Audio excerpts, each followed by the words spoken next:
Welcome back, guys. This is video 3 for chapter 11. We're still discussing the labor market.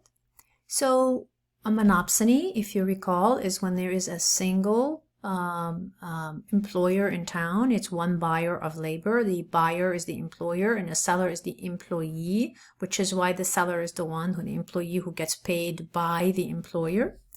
So a monopsony has an upward sloping supply curve. Remember how for right here, for perfect competition, it was rather horizontal because we were looking at perfectly elastic supply.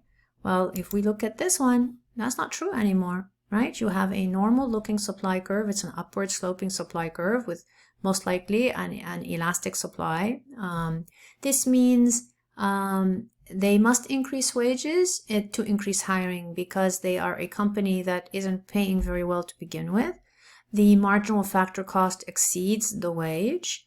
If that's the case, monopsonies still use the intersection. So let's look at that a little bit. Remember how we said before in the product market that marginal revenue has to equal marginal cost? Well, this is called MRP instead of MR, and instead of MC is called MFC.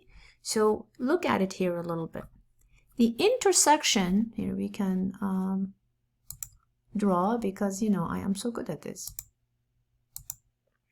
Okay, let's see.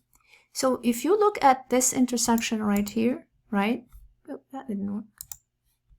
If you look at, let's use this blue. If you look at this intersection right here, this is your marginal revenue product, and this is your marginal factor cost, and where they intersect is where X marks the spot for labor. This is the supply curve, so this is the wage. So the wage looks like it is at like 8.5 right here. This is where the wage is taken from, right? And this is the point that tells you the quantity, the right quantity is something like 35 workers and a wage rate of, $8.50. This is what the intersection basically means. So if you look here, here's the marginal revenue product, here's the marginal factor cost. They're intersecting right here, right? So this means that this monopsony is going to pay a wage rate taken from the supply curve. This is the wage the monopsony is going to pay. This is not the wage that the market is setting. This is the wage that the monopsony is paying. And the wage that the monopsony pays is lower than it should be, is lower than the price that it actually should be, which is why they are considered often exploiters. So monopsonies often without a union, unless there's a union, they tend to pay less than average. So if you think historically of Walmart and how much now Walmart has come a long way. They're no longer quite as abusive of the workers as they used to be. They continue to be, they don't get high marks in every area, but they get higher marks overall than they used to because the monopsonists they used to be got challenged.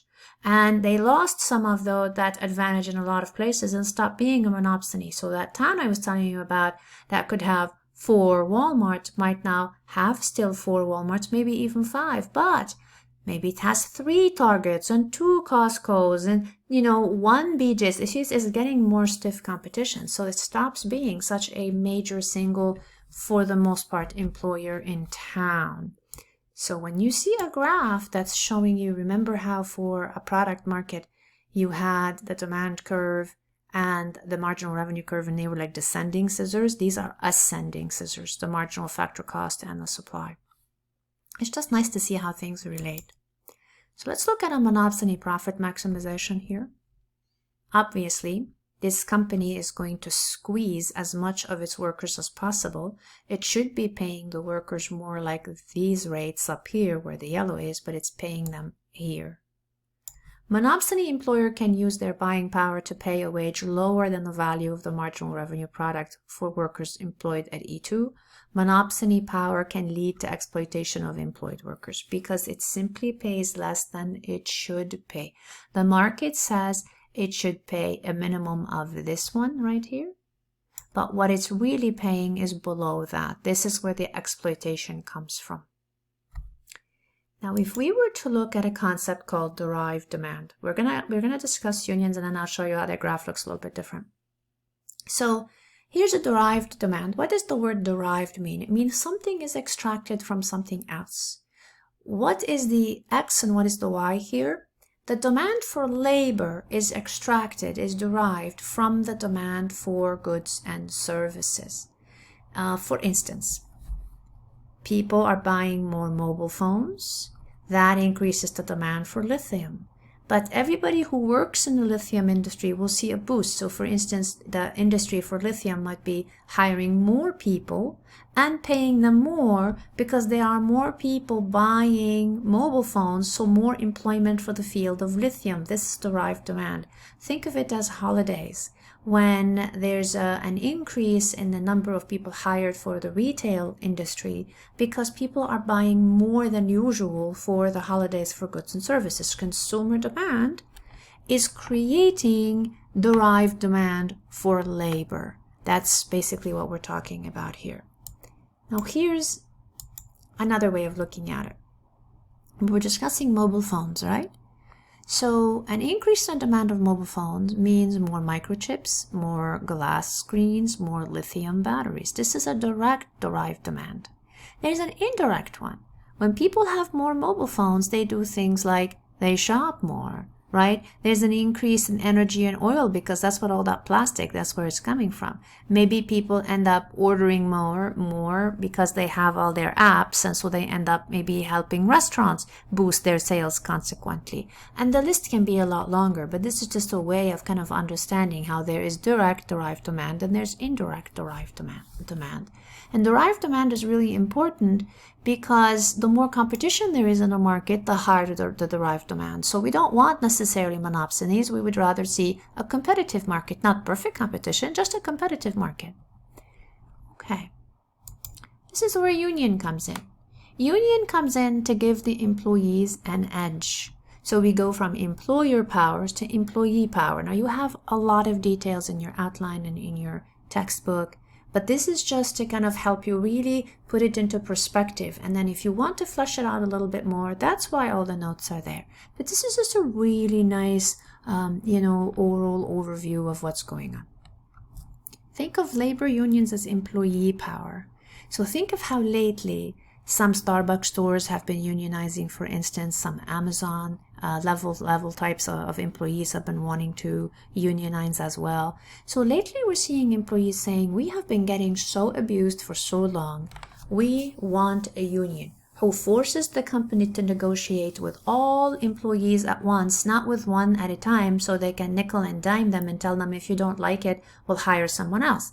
Well, this way, the entire workforce has a contract together. And this is called collective bargaining. So unions bring the power of collective bargaining, and they have two objectives: improved working conditions and to bring a wage that is above that of perfect competition, meaning to bring a wage that is above the market wage. That's what that means.